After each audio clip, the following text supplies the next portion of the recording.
மாண்பு உறுப்பினர்கள் இது போதும் என்று நினைக்கிறேன். அவை முன்னவர் மாண்பு பேரவைத் தலைவர் அவர்களே, அவை முன்னவர் விவாதம் மானிய கோரியை விட்டு பேச வேண்டிய நேரத்தை மாறி மாறி அரசியல் பேசிக் கொண்டிருக்கிறோம். ஒரே நிமிஷம் நான் பேசுறேன்.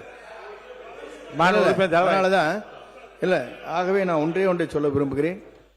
97 பேர் வச்சுட்டு ஒரு ஆட்சி அவங்களுடைய சப்போர்ட் நீங்க பண்ணிட்டு இருந்தீங்க. அவங்களுக்கு ஏதாவது ஹெல்ப் பண்ணீங்களா? 2006 அந்த கட்சி உங்களோட இருந்து இணைந்து அவர் சப்போர்ட் செய்தார்களே, அவர்களுக்காக அமைச்சரவை இடம் பெற்றிருக்கிறது இன்றைக்கு கொடுக்கப்பட்டிருக்கிறது. அதை நீங்க கொடுத்தீங்களா? முதல்ல திமுக தனியா நின்று ஜெயிச்சிருக்கா?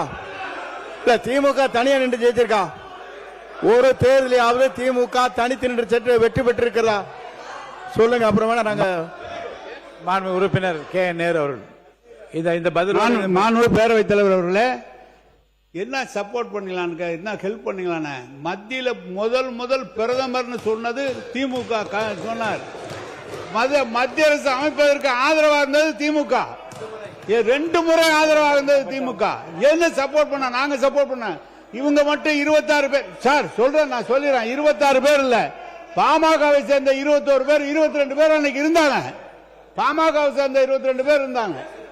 எனவே இவங்க ஆதரவு மட்டுமல்ல, பாமக ஆதரவு எங்களுக்கு இருந்தது. எங்களுடைய ஆதரவுல மத்திய அரசு அமைச்சிட்டு இவங்க எங்களுக்கு ஹெல்ப் பண்ணாங்களான்னு கேட்கிறார். ரொம்ப நீங்க மாண்பு உறுப்பினர் கே பி அன்பழகன் விவாதத்தை தொடங்கலாம். மாண்பு உறுப்பினர் கே பி அன்பழகன் விவாதத்தை தொடங்கலாம். இல்ல I don't allow anyone to speak now. Only KP Anbalagan.